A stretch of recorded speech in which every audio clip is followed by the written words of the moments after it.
Today, we're going to talk about how to build the LabVIEW UI of your dreams so that you too can build UIs that look this great.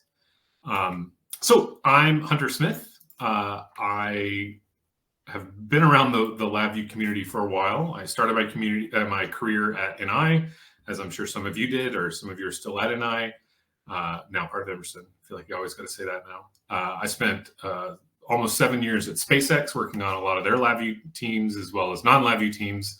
And then for the last 2 years, I've been at JKI. And over the course of my career, I've gotten to work on a lot of different user interfaces, from the days at Waterloo Labs and trying to do LabVIEW for YouTube. I even got to design some of the user interfaces that are on the Dragon spacecraft that astronauts use to interact with the propulsion system.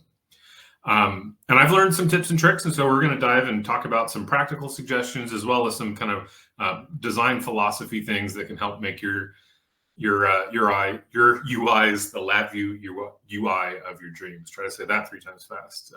And bonus points, can anyone tell me what this clouds background is from? Anyone? We'll cover that at the end. All right. So to start off, I want you to picture the LabVIEW UI of your dreams. You know, everything's laid out perfectly. It's intuitive. It's easy. It's clean. Just kind of close your eyes and picture that. And then now I want you to go ahead and give up on your dreams because you're probably not going to have the time to invest in it. Building great UIs takes time. Building great interfaces of any sort takes time. And so rather than talking about how to build the one ideal of what a LabVIEW UI can be, let's talk about how to right size your dream UI.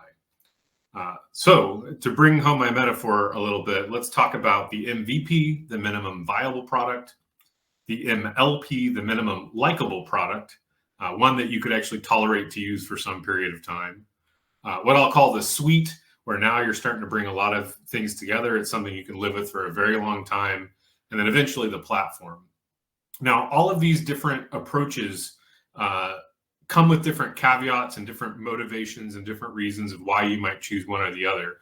But in the end, what we're going to focus on is how to optimize your effort versus your return on investment.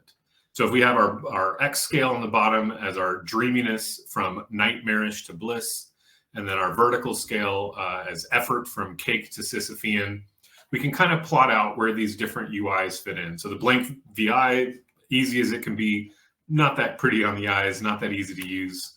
As we start to invest more, hopefully our efforts are going up and to the right. As we invest more effort, we're getting dreamier and dreamier.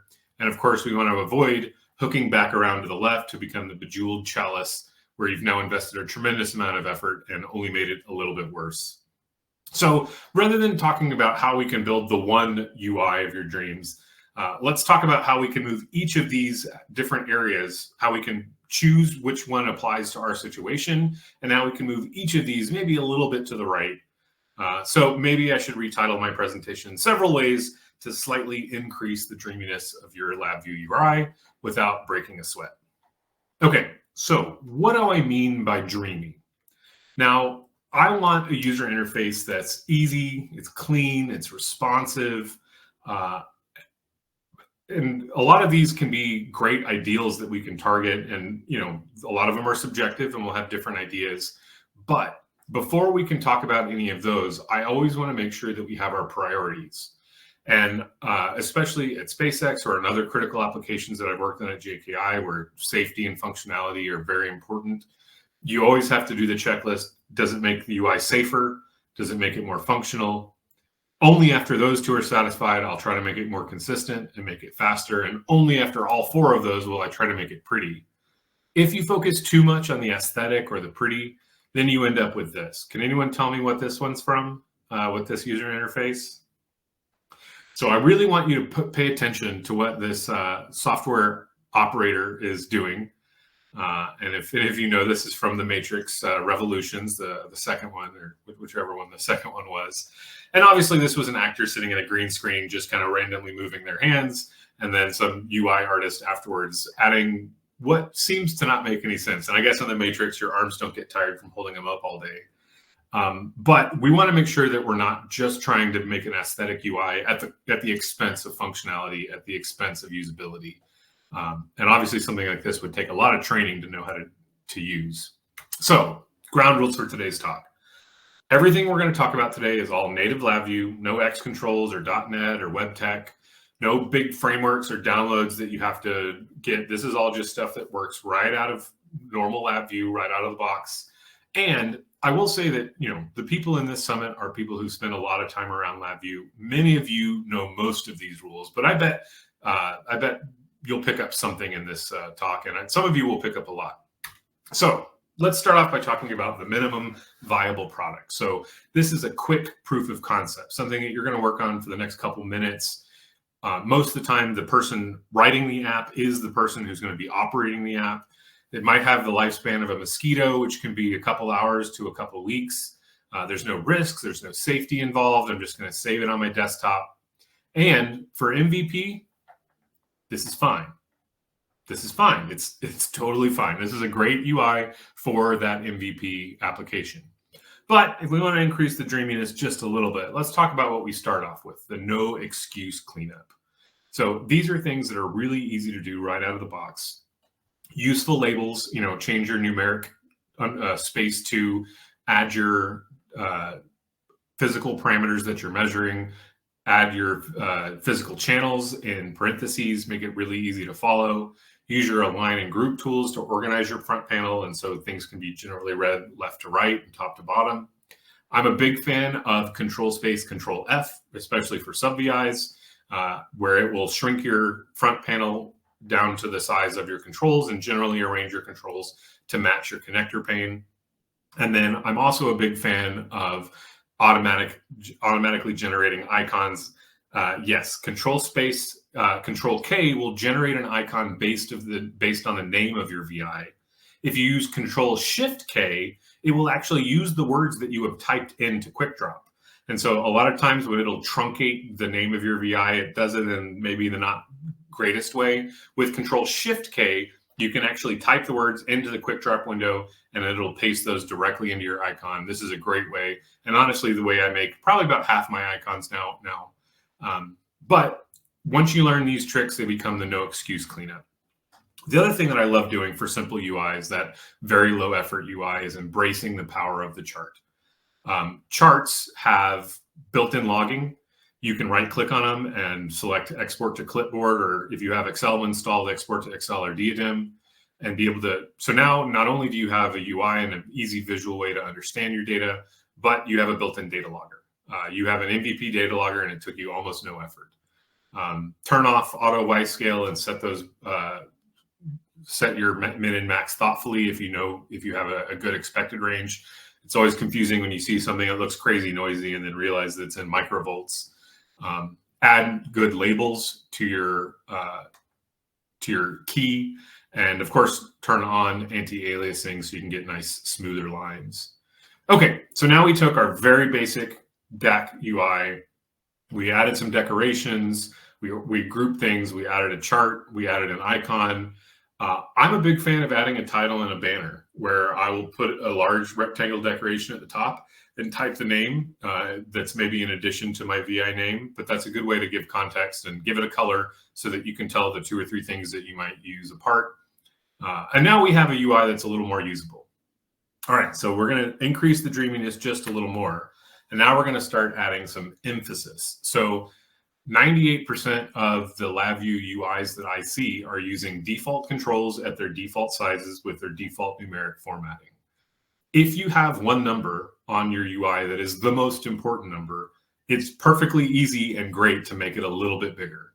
Put it in the top left, make it a little bit bigger. And so that key metric is really easy to see. You can see it across the room. You can see it when you're sitting at the bench over trying to rewire your system. And if it's something that's relative, where you kind of know a min and a max, then you can, add a gauge or add a tank so that you can easily see that relative. And that makes things a lot easier to follow. You can also use bold or emphasis or decorations to kind of organize things. I'll also recommend for these kind of MVP UIs where we're always going to be running from source and the developer is the user, you don't have to put things on the front panel. How many of you have ever made a UI that looks like this and then forgot to save your front panel values as default? And then the next time you use it, you have to reset it again, and you end up resetting it 10 times, or heaven forbid, you forgot the wiring, and now you have to go remember how it's wired or go look at your hardware diagram.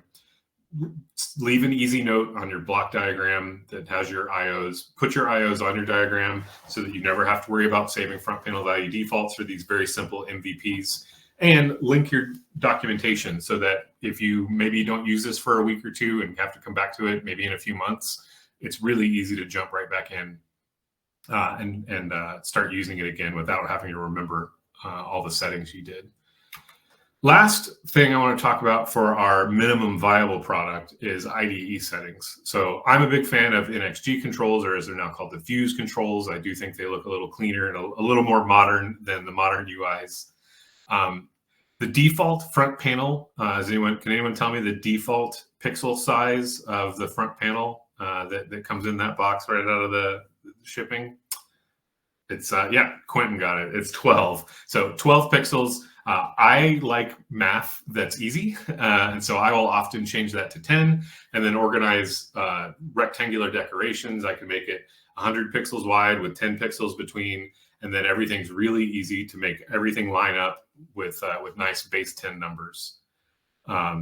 Yeah, we're not, Jester pointed out, we're not quite using inches. So yeah, this is a good time to embrace that metric system and get on board with base 10.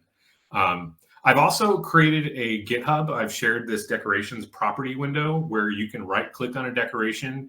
Normally, if you do that in LabVIEW, the only thing you get is a disabled label that is not usable. I've added a very simple decorations property that adds the height, width, position, and colors.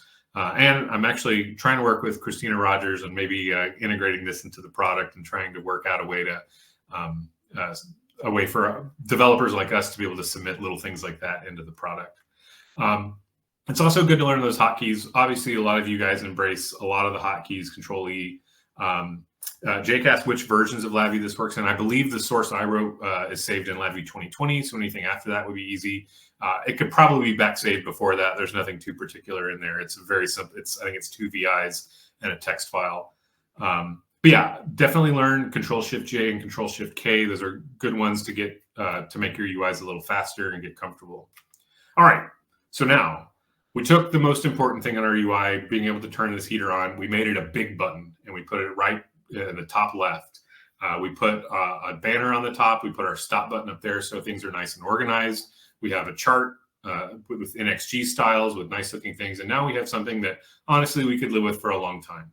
Now, I do want to caution you against messing with display settings. A lot of times a user will get to this point and now turn off the menu bars or turn off the abort button or make it modal or make it floating. If you're not going to be building an error handler or you're not going to be building this into an app, if this is a 1 VI application, just please leave the default settings. That time that you accidentally need your abort button, you're really going to be glad. For these MVP, keep it basic and keep it simple with your default display settings, and don't make it too complex. Otherwise, you end up in one of those situations where you're trying to, control period to abort at just the right time. Another great way to start with for something like an MVP is to start with a shipping example. So in particular, the continuous serial write and read or the analog input single task are great places to start. If you just need a quick UI, a lot of these were updated in Silver. I haven't looked at these in the latest shipping version. I don't know if they've been updated at this point, but I've written a lot of very simple serial driver testers where I start with continuous serial read and write and build from there. And then once it's time, once I decide I want to invest into it, then I might make a custom UI or integrate it into something. But for these MVPs, it's about what low effort things can I do to make my UI a little more usable. Okay, so now we're going to talk about the minimum likable product. So unlike that Dixie cup, which is basically disposable and something that we might accidentally destroy, or if it gets ruined, if it gets a little bit dirty, I'm just going to forget about it and throw it away. For the MLP, now I want something that I might be able to use for hours or even weeks. I'm sure there Some of you in college, you may have lived with Solo cups as your primary flatware at your dinner table, and they work perfectly fine. So maybe you're making a benchtop logger, you're going to spend a couple of days on it. You might be working with other developers now. And it's kind of like the lifetime of a car, where if a little thing breaks, you're probably going to fix it. If it gets totally out of sync, then you might declare it totaled and move on. But again, we're in a low risk world. We might be running from source. We're now checking it in somewhere. So what are the things that we're now going to take from our MVP and start to move things up the road? All right, I want to introduce you to a term called an affordance. This term was introduced to me by my friend Jack Dunaway. Talking about an affordance is how you know how to use something. It can be the push or pull sign on a door. It can be the indication that lets you know what something's going to do when you turn it on. And if any of you have stayed in a hotel and run across a lamp like this, it can be perplexing of how the heck do I turn this thing on? Do I have to reach up into it? Is it on the back? Is it on the cord? If you look really closely, you can actually see this picture. The button's on the so that the picture's a little misleading. Maybe in person this would be easy, but you've all been in that experience where things are, if you don't know what it's supposed to do and the only way to find out is to try everything, it can make it really difficult. Good affordances make it super easy. When the pulling part looks pullable and the twisty part looks twisty and the bop it part looks very boppable, it makes it really easier for your users to interact with your system, especially once the people using it are maybe not the same people who've written it. If we look in LabVIEW, so here I've taken some default LabVIEW NXG controls and indicators. Can you tell me which one are controls and which ones are indicators, the left row or the right row? Can you tell that? Can you tell me what the data types of these things are based on the few little clues that it adds? Those are some of the things that you can add as your affordances. They can tell you which one's which. So yeah, Jesper indicated correctly, the left side, the ones that are a little bit gray are our indicators, where the white boxes are our controls. And so the white boxes are meant to be a wide open space that tells me I can put data into it, where the gray ones are meant to look a little bit locked, meaning I can't edit that value, it's going to report back to me. And so that subtle affordance can make a big difference. But here you can see for the text ring, the second from the last, the indicator is actually the same color. And so I lose that little bit of affordance. And it also has a handle, even though I can't drop it down from there. But maybe that's a good affordance to let them know it is from a pre-selected list. So how can you use affordances as subtle as these things to make your UI easy to use? If you want to put all your inputs on the left and all your outputs on the right, if you want to group them in boxes so that all your inputs are grouped together so that the labels are all aligned, you can use things like tip strips or hover buttons if you're using the 6-button system button. And I'm a big fan of adding help buttons, but the most important thing is consistency. And if you really want to be consistent, especially if you're developing multiple applications, write it down. If your team or even just you working as an individual want to have consistent UIs, the key is just writing it down. Make a list that says all the buttons that are going to launch things are going to be blue. The stop button is always going to be red. The inputs are always going to be in the first box by the number 1. If you lean into the consistency, you can make it a lot easier for your users to really like your product and find it intuitive, even sitting down at it for the first time. Don't make users hunt. So this is a user interface I designed back in my NI days when I was on the K-12 education team, and we were making labs that were meant to be used with MyDAC. So rather than have a separate PDF or a separate packet that teachers would hand out that describes how to wire it, we just pasted it right onto the front panel. And you can see here, there's 5 buttons across the top that with that little arrow that leads from test to connect, to convert, to filter, to apply. And so students can follow from left to right. And as they're going, the instructions are given to them just in time. This kind of just-in-time info can make it really easy to use to really understand what's going on in an application.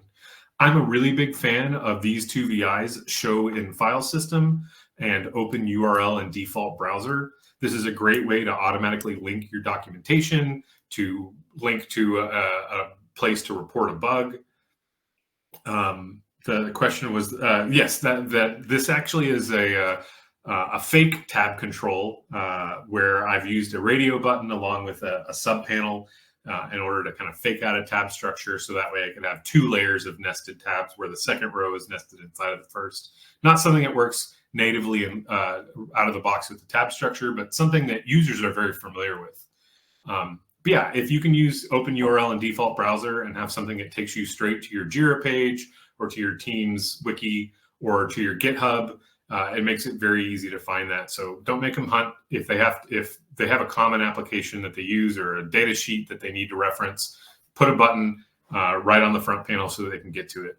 You can even see in here, I put a bit.ly link so that users could do it even if they weren't at a computer, so they could take a snapshot, because a lot of these computers are offline.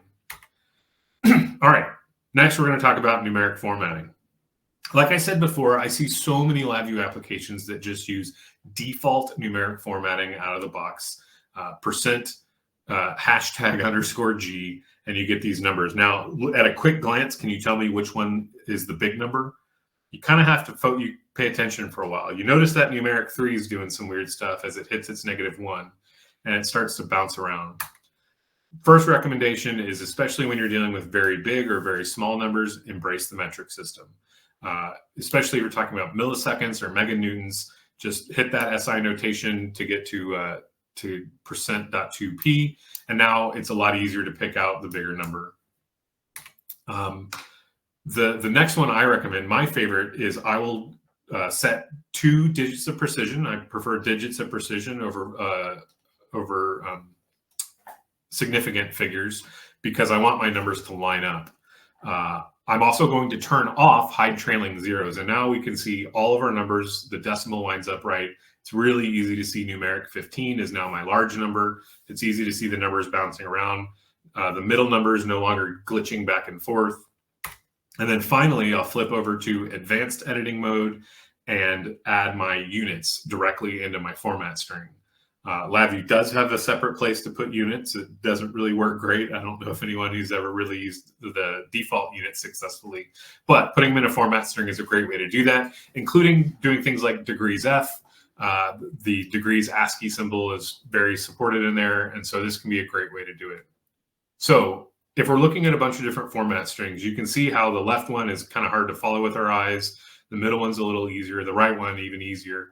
And if our whole goal is to make it really easy to pick out the unit that's on fire, maybe you just want to use something like a slide, and it makes it very, very easy to pick out at a glance. So bringing it all together, good simple names, add your units so you don't have naked numbers. You can see the degree F there.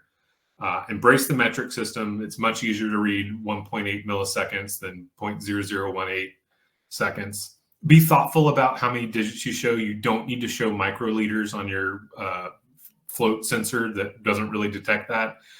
Make it easier to read, and format numbers to be watched. So doing things like being thoughtful about your justification, about fixed width, or about not hiding zeros can make numbers a lot easier to watch on your users. All right, last thing for the MLP is to start integrating error handling. So at this point, you're probably not just using your default automatic error handling. You want to be thoughtful about it, and you want to start to catch common errors. If I'm in a K-12 lab application and I get something that says the specific operation cannot be performed because the task has been aborted, I've already lost half of my users. If I can catch that error and say, if I get an 88709, I'm going to just replace that with MyDAC1 not connected. I'm not even going to show an error dialog. I'm just going to put a red marker on the front panel. Now, when my MyDAC gets connected, it's really easy for my users to see that. Avoid the error loop where you're going to pop up dialogs constantly. Read the friendly error code and make it easy so that, especially if your users aren't experts at DAC or at LabVIEW, that they can easily interpret it. And catch the 5 most common ones. Start with that and make a system where you can add more as you go. And of course, users, friends don't let friends warnings in LabVIEW. Warnings are a great idea in principle, but they're very broken because of things like the way that case structures handle warnings. And so please don't warnings. All right. So we now have something likable. We have some error handling. We've thoughtfully laid out our UI. We have good affordances. But now we're wanting to make a suite. This is something that, if you're a CLA and you're doing professional development, now your users really need to be able to understand what's going on. You're going to invest a lot of time and energy into this. You do have some risk now. You might be controlling hardware that costs hundreds of thousands of dollars, or things that are potentially lethal. Like I know, at JKI, we work on a lot of aerospace applications where you're controlling giant tanks of methane, and you need to be really thoughtful about how you do that. We also now have the lifetime of a house where, we're going to invest in this and we're probably going to have to live in it for a long time. So we want to make sure that we like it. And now we're going to start to use some CI/CD. We're going to start to, really formalize a release process so that we can have something we can trust. It's not just built off of someone's machine whenever they happen to grab the source. So at this point, I always want to really pivot towards the users. If you're at this level where you're making a suite, the developer is probably not the operator. You're probably making this for a full-time operator who might be looking at this user interface for hours a day, or maybe for their entire job. I like to try to optimize on eyeball hours. If someone's going to be looking at your UI for 8 hours a day or 12 hours a day, and especially if they're going to be making critical decisions based on that, then that makes it really easy to justify investing time in that. So the first thing I'd recommend you do is occupy their space. Now, a lot of times in virtual, I work in Waco, Texas. Most of my users are scattered around the country. And so I don't get to do this often, but it's very valuable when I do. To physically go and be in their space. Is the test unit to the left of the monitor? Do they have to use a glove? Are they wearing a bunny suit and goggles? Is the lighting really bright, or are they in a dark room? These might impact if you make a dark mode UI or a light mode UI. This might impact where you put your buttons or the order of operations. You're also, when you occupy their space, you'll find out things that they never told you about in the requirements. You're like, oh, I didn't realize you took a picture of that and then manually type those numbers in between steps 1 and 2 every time. Like, we can automate that and import the CSV. There are things that seem crazy. Like, why didn't you tell me that? That's trivial for me to change if you had only told me. And sometimes the only way to learn this is to go and occupy their space. And usually when I do, the first question I ask is, if you could snap your fingers and make this interface more usable, what would you do? And sometimes you can get useful tidbits that way. When you do this, it's about building trust with your users. It's about talking to the subject matter experts. They might not be experts about memory allocation or about encapsulation or inheritance, but they know a lot about rocket engines, or they know a lot about cardiac catheter pumps, or they know a lot about semiconductor scanning systems. You have to learn to use their vocab. Don't call it a unit under test if they call it the device. Don't call it a framework if they call it a test fixture. And so learning their vocab and adjusting your UI so that instead of saying okay, the button says, engage. If that's the lingo that they use, do it, and you'll find it a lot. As I mentioned, you'll also be able to identify pain points and ask users about, what are time sinks and pain points. You'll usually find out something useful if you ask that. And this can help you identify your user champions. If you have a lot of users, let's say I'm building something for 10 different operators that all use the same system, all 10 operators are not going to be equally qualified or will give me equal value feedback. Some of them will get stuck on something silly and irrelevant. Some will give you great low-hanging fruit. If you can identify the user champions who both has enough expertise and intelligence to kind of represent the group and to be able to speak for the group, as well as know a little bit about user interface design, even if it's simple things like knowing the difference between a mouse up and a mouse down. Sometimes those users can be really helpful in finding out what are the easy things you can tweak or what are the big pain points. And so it's really about building trust. But whatever you do, never trust users. Users will often lack long-term vision. When you ask them if you could totally build this from scratch, or if you could snap your fingers, they'll be like, well, I'd make the background green. You're like, sure, but what else? A lot of times they've normalized pain where they've gotten used to something. I just thought we always took a picture and then manually typed in the numbers off my phone. And I never thought that was something I could ask for, or that was trivial to import 3 numbers from a CSV file.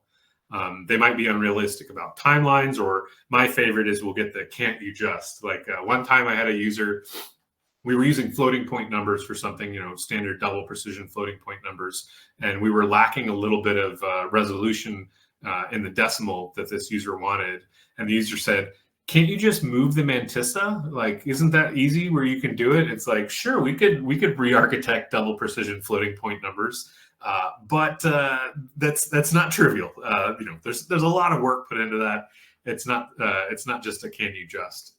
And it's important to remember, UI design is not a democracy. I made the mistake once of putting out a user poll and allowing users to think that the majority would win, but in the end, we had to make a safety decision. And so, it was very unpopular after I'd put out a poll implying that the majority may win. In the end, the most qualified users, engineering is about making the most qualified users with the best information and letting them make the decision. You want to hear everyone's feedback, but in the end, it is not a democracy, especially when you get into subjective decisions. In the year 1900, there was a French magazine that put out a series of postcards where they imagined what the world would look like 100 years from then. And you get this retro futurism where they imagined flying cars, or I don't have the picture here, but one of my favorites was where they had a flying car that they used to change the oil in their gas lamps. And this is the kind of projection you get from some users. Now, this is not true of all users, but some kind of get stuck into the systems they are now. One of the customers I'm working with now, all of the requirements for our application is written very specifically around the old software that they were using. And we're trying to build a brand new software from the ground up. And a lot of times you're like, okay, the button doesn't have to be on the left. Just tell me what it needs to do. Tell me what the purpose is. So you do have to work hard to identify those users who can kind of take themselves out of the current situation and imagine something new, especially if you're in a situation where you're able to really create something from scratch. Users will get used to pain. I had a user, they would have to load a sequencing file in their interface a couple times a day. And there was a bug where if they loaded a bad path, there was a green check mark. And if they loaded a good path, it would show a red X. They had lived with this for 3 years. And, it's literally a Boolean. And if someone had told me once, it's something that's trivial to fix in software, but they had gotten so used to it. And of course, when I did fix it, I had to send out a big bulletin that says, FYI, it's now going to show green for good and red for bad. Some of you may not be used to this, but please tell me about these kind of things in the future. And so again, I only learned about this because I went and watched a test and watched over the shoulder as they loaded the sequence and was like, why did you click load when it was red? And they're like, oh yeah, that's been broken for a while. It's also about trusting and verifying. I started my career as an applications engineer for NI, and one of the first things I worked on was the GPIB team. GPIB is one of NI's oldest and most reliable products. And usually if there was a problem connecting to a device, it meant it was unplugged. But whenever I told a user, hey, did you make sure that your device is plugged in? They would, on the phone, they would act incredulous and sometimes even a little offended that I would ask them. So there was this trick that we had learned in AE where you would say, oh, I have some information here. I had a customer that had a problem connecting to their device because there were rusty terminals. So can you unplug your device and inspect the pins on the device to make sure none of them are corroded? And they'd be like, oh yeah, that makes sense. That's a good sanity check. And you'd hear them rummaging around under the desk and then, I think I got it all figured out, and immediately hang up because they would realize it was unplugged. So what are the ways that you can do that? So a lot of times that's say, humor me, or especially if a user's been trying to solve something for a while and is already stuck, then you have to lay it out in an engineering way. Okay, we obviously have a bad assumption here. Let's start checking off bad assumptions. Is your computer powered on? Is your monitor on? Just start with those kind of silly ones. And then when you say, okay, can you just double check that it's plugged in? It makes it a little easier. And so a lot of times building that trust with users is about, let's get on the same page. Let's make sure it's not me as a developer speaking down to you as a user. It's about us understanding each other. There's a really great example from Malcolm Gladwell's book, Blink, in chapter 5, where he talks about the introduction of the Herman Miller Aeron chair. This chair, it looks a lot like the office chair I'm sitting in now, has kind of become the standard, and now to most modern eyes looks like a pretty standard office chair. But at the time it was introduced, I believe in the 80s, the idea of a great executive chair was a large overstuffed, executive office chair, big stuffed arms and big padded cushions. And when this was first introduced, people hated it. They thought it was ugly. They thought it looked like the exoskeleton of a prehistoric dinosaur. And it was only when certain design and architecture offices started to embrace it. It was the users who understood the advanced vocabulary. It was the ones who understood about what incline angle is ideal and how much travel should happen on the cushion. And so for user interfaces, the ones who know the difference between a mouse up and a mouse down, the ones who can appreciate that change is always going to be hard, but most users can't tell the difference between new or bad. And so you do have to give them a little bit of patience. You do have to try to introduce things slowly, send out big documentation, send out notices so that your users know what to expect. So as we develop trust with our users, we're going to find our champions, the ones who can tell mouse up from mouse down. We're going to look for opportunities to give them easy wins. This can make make things, like we were joking before, change that button to say engage or add a silly meme to their front panel. If it's the right context, a little bit of humor, or move the button from the left to the right after realizing that the device is on the right and they're always going to be looking that way. Give them those easy wins, and that can be a great way to build trust. That you say, hey, I'll give you the easy one. I'll change the background to green. The bigger overhaul you're talking about, we're going to put on the roadmap, but I'll give you a green background right now. That lets you earn some benefit of the doubt. And it's important to admit when you're wrong. It's important to admit when you tried something and it didn't work, or you said, give it a chance. We want to try this for a while and see if it works. And then if they still hate it, say, yep, okay, we'll change it back. All right. So I want to pivot a little bit and talk about some more practical suggestions. So how many of you have used a color scheme generator? And if you have a favorite one, go ahead and paste it in chat. So one of the ones I like to use is colors.co with two O's. You can go to colors.co and, for instance, take our LabVIEW dreamy sky background there. And some of you guessed, if you right-click on the scroll bar of your window, of your front panel, you can go to a tiling mode where you can select amazing things like diamond plate or wood texture.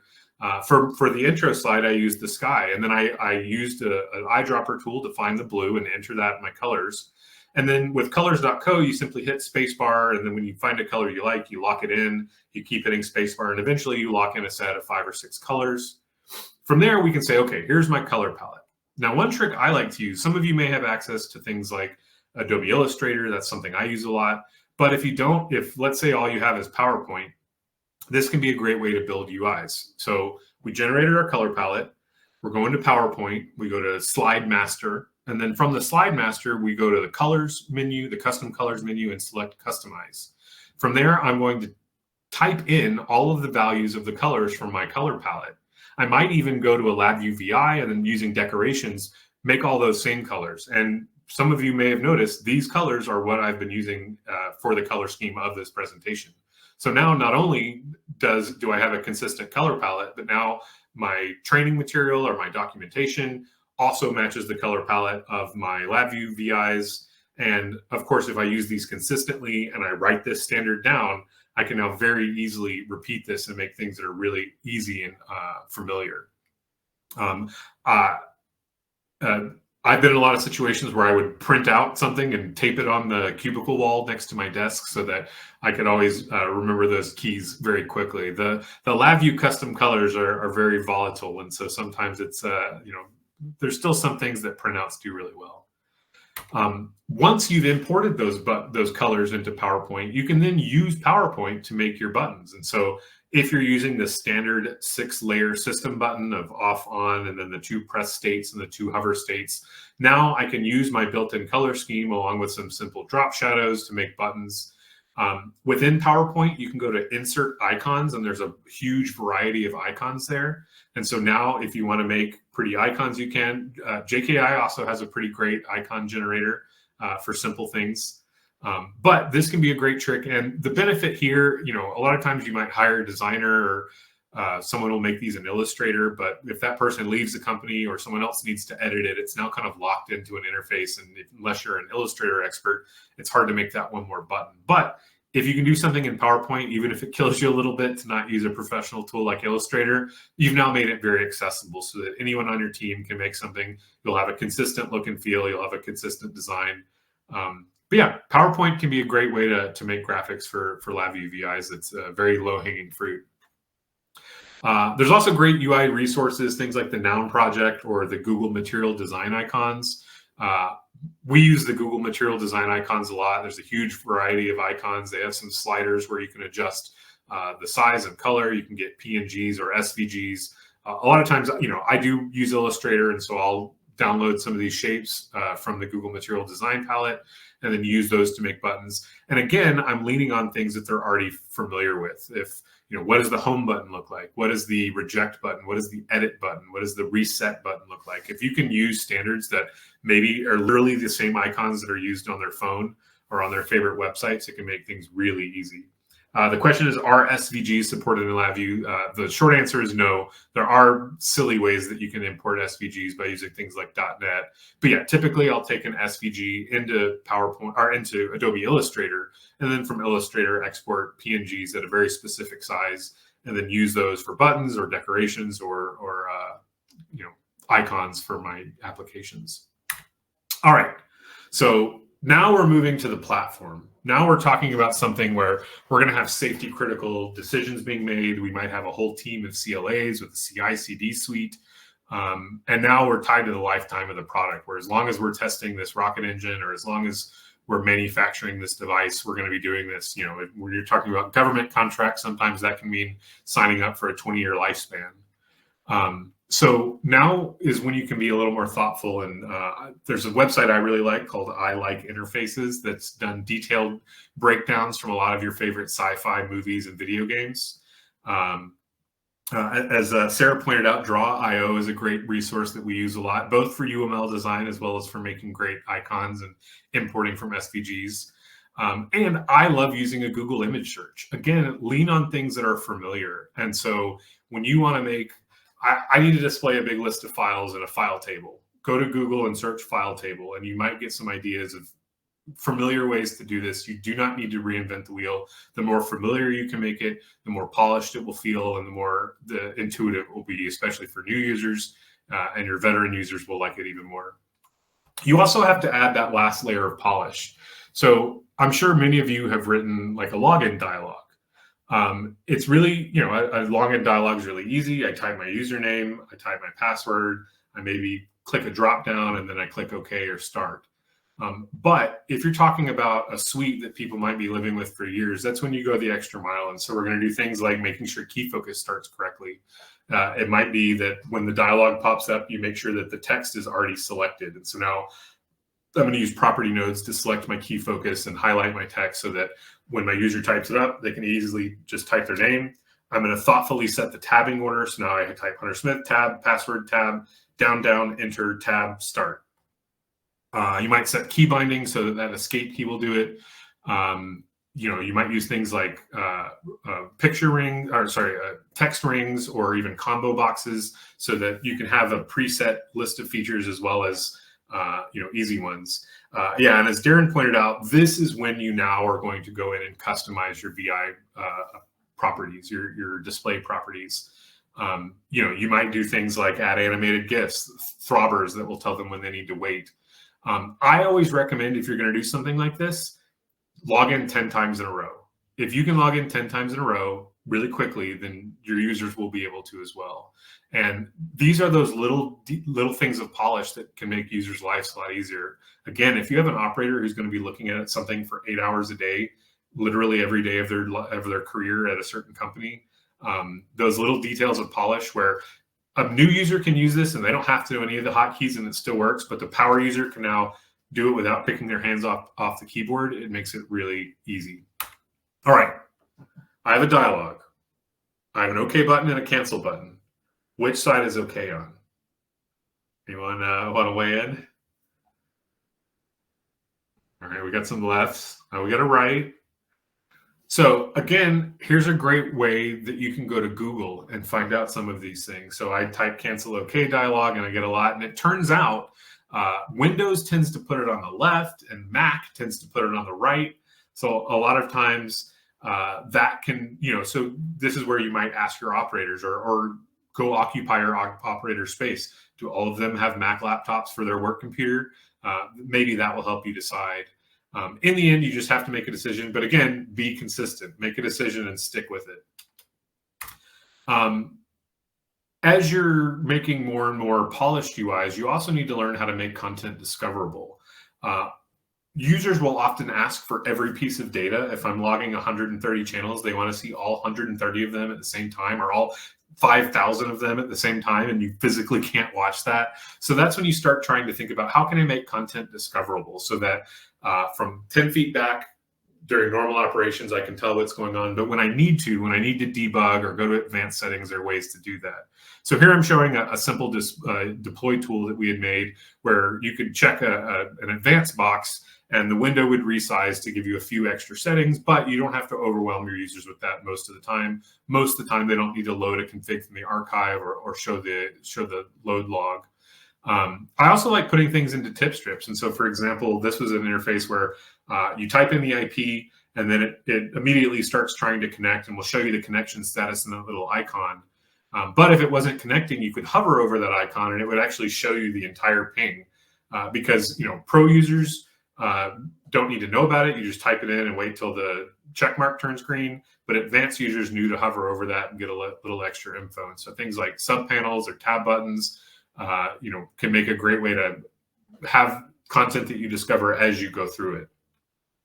I'm also a big fan of using splitters in LabVIEW. LabVIEW is not well known for having responsive design, resizable windows. Things are rigidly static. So this pattern in particular is one I use a lot where I'll have a top nav, maybe with a split. I've locked this splitter. I don't know if you can see my mouse or maybe I click here. So I've locked this splitter here so that it sticks right. I've locked this splitter here so that it sticks bottom. And then in the main panel, I'll put something like a multi-column list box or a plot or a graph or a string, something that's easily resizable. I'll also make sure I'm setting to scroll the front panels to origin at runtime. And yeah, Darren recommends Hope's pain relief tool. Definitely a great tool so that you can name all your panels and splitters and make it easy to navigate. But when you do, you can make something like this, where now I have a simple UI that I can drag out. I can see all my values because I have a multi-column list box. It works great for 2 channels. It works great for 10. When I need to go in and look at my log, I can easily resize it. It works great when I load it on a small laptop and I'm logged in through a remote desktop. It also works great. I can hit full screen and now my operators can do that. So doing these kinds of splitters can make, really add that last bit of polish. And again, make things that your users like, because now when they need to go full screen and look at 100 channels, they can, but when they want to minimize it so they can also be looking at, watching their Final Four game or reading the documentation or reading the procedure, they can do that. So yeah, making responsive UIs using panels is a great way to do that. All right, last thing I'll finish off here on before I open up to questions is to talk a little bit about what I'm working on at JKI and show you a couple of user interfaces. And I'll admit, these are not yet my dream UIs, but I'm working on slowly moving them to the right. So one of the main things I work on at JKI is what we call StarGoat, our sequential tester for aerospace research ground operations acceptance test. So this is JKI's turnkey rocket engine test stand software where operators can go in and configure thousands of I/O easily with lots of different types of DAC, with OPC UA, with lots of different channels. In this view, they can see all their plots and channels. We have plots that you can pop out and drag to multiple windows. So now, again, for rocket engine test, I want to be able to look at all the data and during my very brief 2-minute test window. I'm going to thoughtfully lay out all my buttons at the bottom we also knew that in the end, JKI are not rocket scientists, and we don't want you to have to come pay us time and materials every time you want to move a valve. And so we created our plug-inable codeless user interfaces. So this is actually a LabVIEW VI built of simple reusable components. And if you look at the block diagram for this VI that's running, It is literally nothing but terminals. Not a single sub VI, and we don't even run the VIs at runtime. You can put a nasty one button dialog or a closed LabVIEW on there just to check. But that way, in the end, we want our users to be able to, if they want to add a new valve or change the name of a channel or change the digits of precision or the units, that's something that the user can manage and in 30 seconds correct their UI. And this can end up being a safety feature where now they don't have to live with an out-of-date UI for long periods of time. They can always make sure it matches exactly what their hardware works. We'll probably not get into the magic behind this works. This is definitely some JKI technology, but something that we're really proud of and our users really like using because they can make these. And of course, as soon as we give them to us, they also like putting memes on their diagram because once they realize they can drag any picture onto their front panels, then they love this. And yes, this does work at no X controls. And yes, this does work at runtime. In an executable, they can load these VIs dynamically. And you'll notice there's tabs across the top up here. And so they're able to load lots of different tabs and as many VIs as they want. Another UI that I like to think about is when you're making things for the console. So JKI has created a static analysis tool called JCrawler that's a kind of like a VI analyzer on steroids that not only can analyze things, but can also fix it. But when we're running it in CI, it's important to optimize for the user interface of Bitbucket's console output. And so whether that's making snappy looking ASCII art or printing out very detailed, easy to read results, all being in text and making things easy to see, optimizing for that user interface, knowing that most of the time when this is running, no one's going to be looking at the CI machine's front panel. Instead, I'm going to be looking at the operator terminal within my web interface. But of course, we also have a user interface. So this is just a quick prototype that I've made where I can load in a directory of VIs. I can quickly run a dozen different tests against a large section of code. It's massively parallel. So you can see it can load in very quickly. And I can go, oh, I'm going to double click there and double click here to fix these individual tests to separate the compiled code or disable automatic error handling. And so I'm able to make a very intuitive UI. But you'll notice the abort button's still here. So this is not something that's yet reached that polished state. This is still a developer tool. And so I'm not going to hide things when I don't have to. So I hope you've had some ideas about how you can kind of optimize that MVP, MLP suite and platform and how you can balance a lot of the decisions. And I hope that every one of you has taken away at least a tip. So if you have any questions, I'll take those now. And if you have a number one thing that you learned today, I'd also love to see that in chat if anyone has any questions.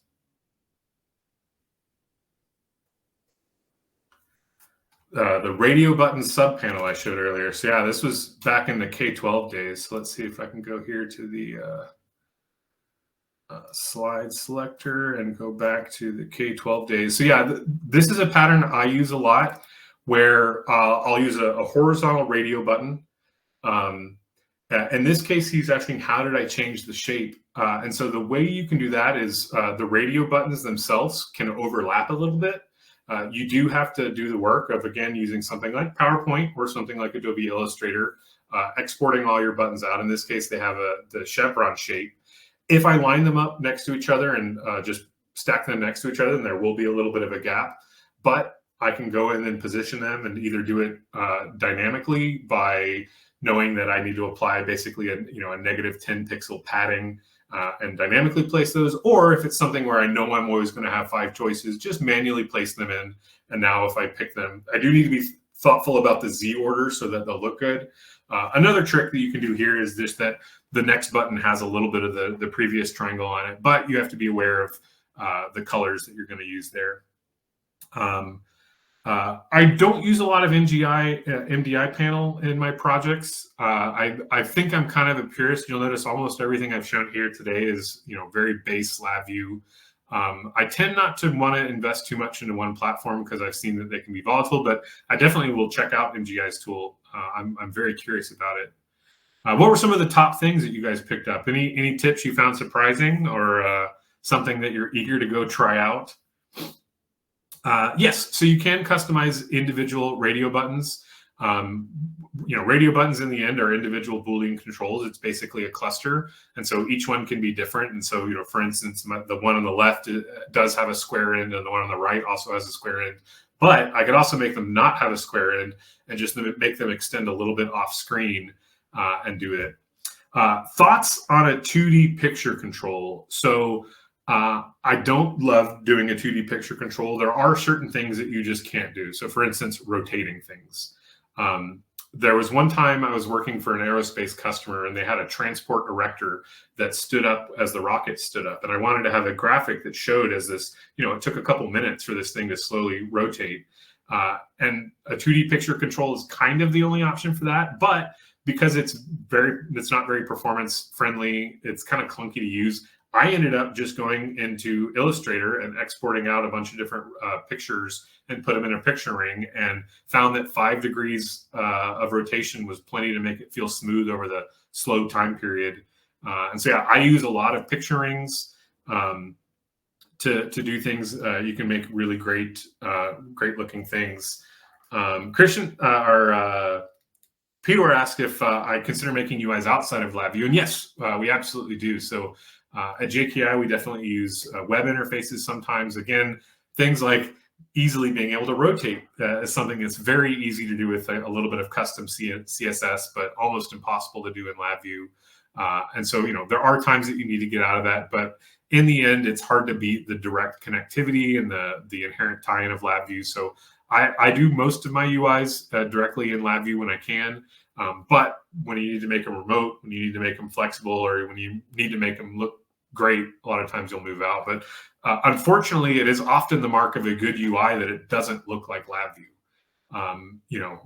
For instance, this one over here was an interface I made for a K-12 physics program, where it's studying elastic and inelastic collisions. And so I was able to just take a horizontal slider, and by replacing the two slides with a little PNG of a red and a blue car, make something that was really easy to use, where you could drag them to their initial position and then hit run, and then watch what they do as they bounce off each other. What's your strategy for organizing different types together? So I'm very much looking forward to the new feature that's going to be the data grid. That seems to be the promise of what's going to solve this problem. Honestly, now I default to multi-column list box for a lot of things, and will try to be able to flatten my data to string. You can flatten your numbers and obviously your strings, and then Boolean values you can usually flatten. Sometimes I'll do things like adding pictures or colors to the multi-column list box to convey that. So for instance, like you saw in my JCrawler user interface, there I'm just using a multi-column list box because I'm showing a lot of different types of data all together. So yeah, this one here, where I have some that are more like Booleans, and in this case I even hacked where I'm using the middle one as a button. So I have open there, where if you double click on that cell, it's functioning as a Boolean button. And this is kind of the quick and dirty version. And then using some colors, I can convey the blue ones are just info, the white ones are blank, the dash ones are kind of skipped, and then the green and yellow ones are warnings or passes, or and there are red ones that fail as well. I've seen data grid on the future roadmap. I haven't seen it tied to a specific version, and so maybe if some of our NI friends can tie into that, that'd be great to see. I have not used a lot of web UI with LabVIEW. Those platforms have been very volatile, and I haven't seen him use it. And I always got to give Q some love for his Q controls. He definitely can make some really nice looking UIs that are pretty easy to use. So he definitely can make some nice looking tools. So shout out to Q for sure. All right. Any final questions? I hope you've all learned something fun. And as always, I love to talk about user interfaces, and JKI is, we want to be good community members. So if you have a UI that you'd like to share with us or get some feedback on, reach out to me. I'm just hunter@jki.net, and I'd love to talk and trade some ideas about user interfaces in LabVIEW.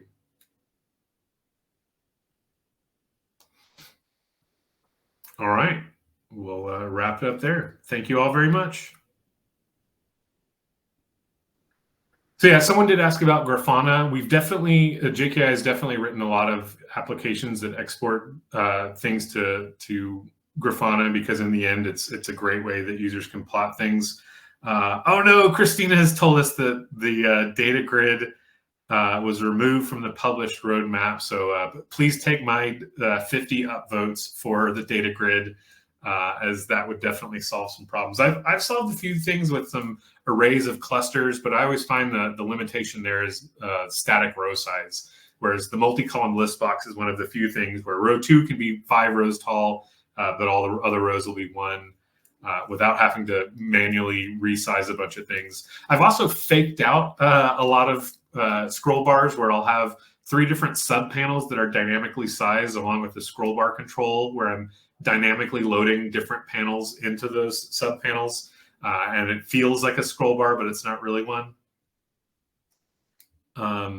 Yeah, I got a question on how I can on how you can add the unit into the numeric. So I'll go back to that. I did share a post on LinkedIn a couple weeks ago with some great pro tips on numeric controls. If you want to find me on LinkedIn, that can be a great place to find it. But let's see, I have. So yeah, so to add the units, you know, do your default editing in this window, pick your units, hide your trailing zeros, and then if you click down here for advanced editing mode. Then you can literally just type it into the next window, where now I'll just add my unit right there after my format string. As long as you're not using %. If you're using %, then you have to do %%. But otherwise, most of the strings are handled really, really easily there.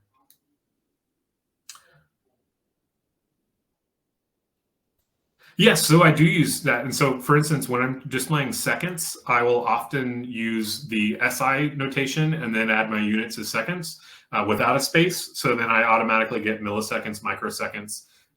For instance, I use this a lot in benchmarking tools where, you know, sometimes if I'm benchmarking per iteration, my number may be in microseconds or milliseconds, depending on how I'm tweaking things, and that can make it really easy. Yeah, you don't have to put the space there. It just depends on if you like seeing it with a space or if you like seeing it right up next to it. And I go back and forth sometimes. I usually like the space.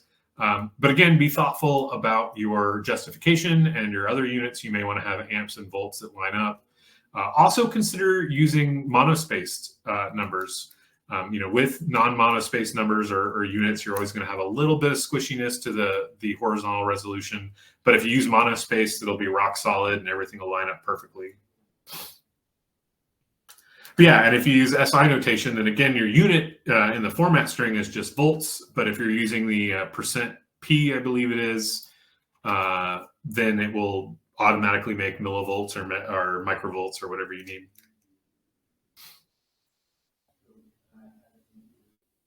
All right. Well, I think we'll call it there. Thank you all for joining. Please reach out again at hunter@jki.net.